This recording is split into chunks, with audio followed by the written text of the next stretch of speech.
That was the fall of man. Because when he felt, he had the sensation of being in charge, of being in control of himself, and you can only have that sensation when you are aware of what you're doing, he got anxious. Am I aware enough of myself? Have I taken enough factors into consideration? Have I done all that should be done? And then he started trembling. This was the fall of man, of course. This is what is meant. The Lao Tzu says, when the great Tao lost, there came duty to man and right conduct. In other words, nobody talks about how you ought to behave unless things have gone radically wrong. There wouldn't be any conception of faithful ministers of the state unless there were a lot of lousy politicians around. No one would talk about filial piety unless there were wayward sons and daughters. So there is constantly in the tradition of Taoism the idea that all moral preaching is confusion.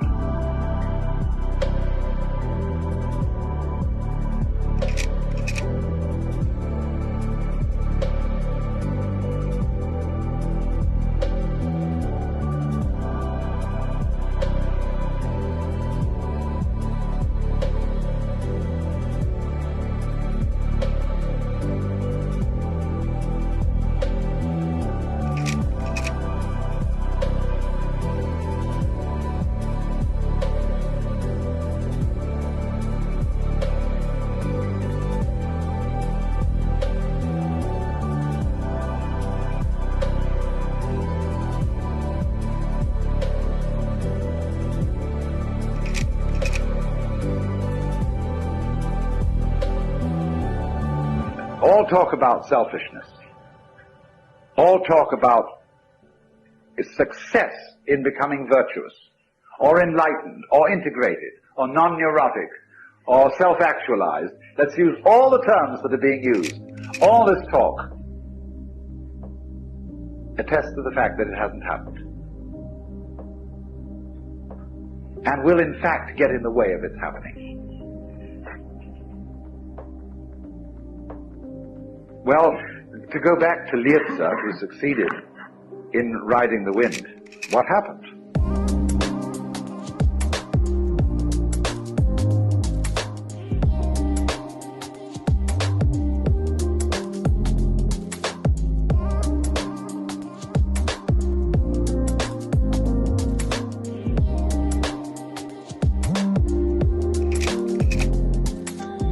Lietze found a very great master and went to study with him.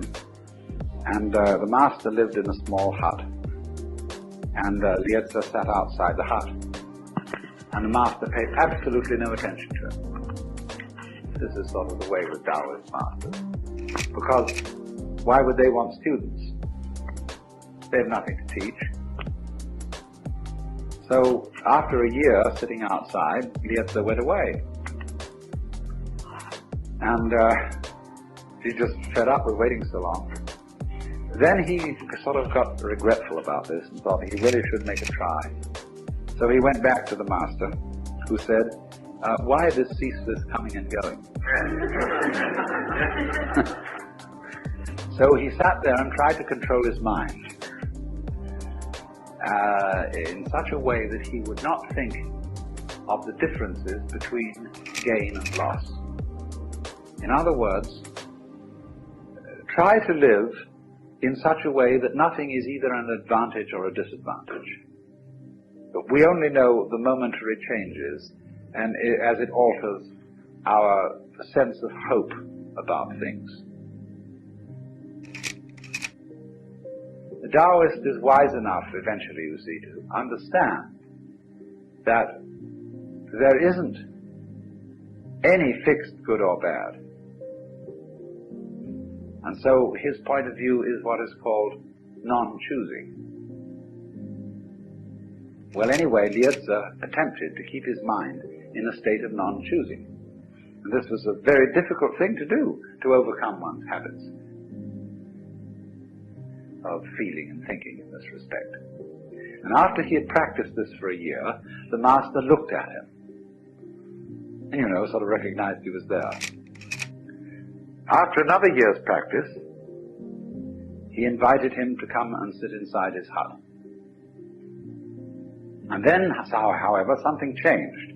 And Lietze didn't try anymore to control his mind. What he did was, he put it in this way: I let my ears hear whatever they wanted to hear. I let my eyes see whatever they wanted to see. I let my feet move wherever they wanted to go. And I let my mind think of whatever it wanted to think.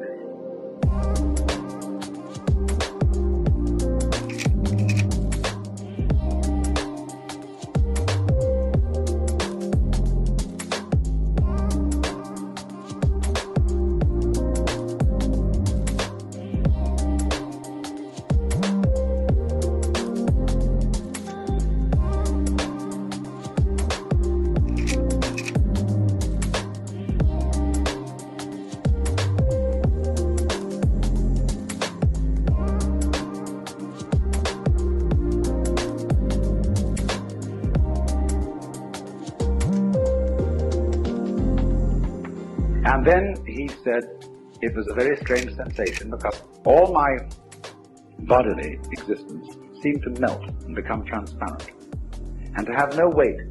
And I didn't know whether I was walking on the wind or the wind was walking on me. Now that's the fasting of the heart.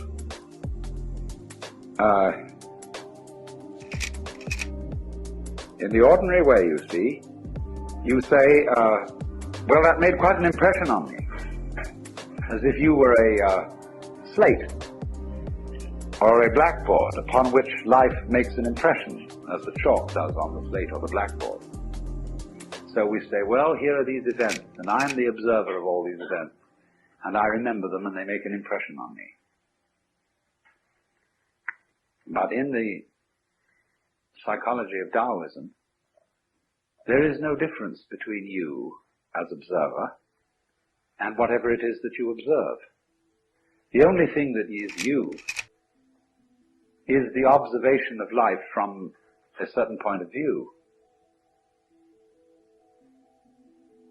I said a little while ago, you think your heads are empty and blank, but the actual inside of your head is felt in terms of everything you see on the outside.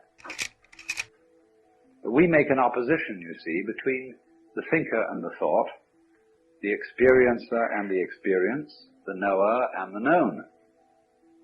Because we think about knowledge in terms of certain metaphors. The metaphor of the stylus on the writing sheet, the reflection on the mirror, all those sort of images come into our idea of knowledge.